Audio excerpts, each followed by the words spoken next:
2025 June মাসে বানি মারা যায়। ও ঠিক হামুর মতো আমার কোলেই মারা যায়। বানিকে একটা কুকুরে ধরে নিয়েছিল, তো ওটাতে ওর হার্ট অ্যাটাক হয়ে যায়।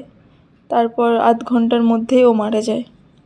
বানি মারা যাওয়ার পর আমার নর্মাল হতে 1 মাস টাইম লেগে গেছিলো, কারণ আমি কিছুতেই ওটা ভুলতে পারছিলাম না। আমার জীবনে কেউ আমার চোখের সামনে মারা গেছে প্রথমবার। সেদিন আমি চেঁচি কেঁদেছিলাম। আমি কিছু করতে পারিনি, আমার কাছে কোনো উপায় ছিল না ওকে বাঁচানোর।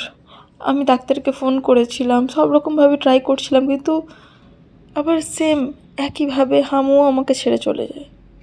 আমার লাইফে আপাতত খুশি থাকার কারণ এরাই। আমার খুব একটা বন্ধুবান্ধব নেই, আমি কারোর সাথে বেশি মিশি না। আমার এই কান্না হাসি সব কিছু এদের নিয়েই। এবার সবথেকে বড় প্রবলেম হচ্ছে যখন এদের কিছু হয়ে যাচ্ছে, তখন আমি আর নিজেকে কিছুতেই ঠিক রাখতে পারছি না। হামু মারা যাওয়ার আজ অনেক দিন হয়ে গেল। হ্যাঁ, আমি নর্মালি থাকি, কান্নাকাটিও খুবই কমিয়ে দিয়েছি, কিন্তু যখন আমি একা থাকি আমার সব কিছুর জন্য নিজেকে দায়ী বলে মনে হয়। আমার গাফিলতির জন্য আজকে একটা ছোট বাচ্চা মারা গেল।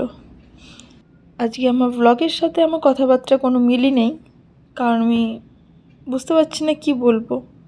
সকাল থেকে সব ঠিকই ছিল, কিন্তু এখন হঠাৎ করে ওর পুরনো ভিডিও ফটো দেখতে দেখতে এতটাই খারাপ লাগছে যা কিছু করতেই ইচ্ছে করছে না। হয়তো আমি পারলাম না ঠিকভাবে রাখতে, ঠিকভাবে যত্ন নিতে ওর।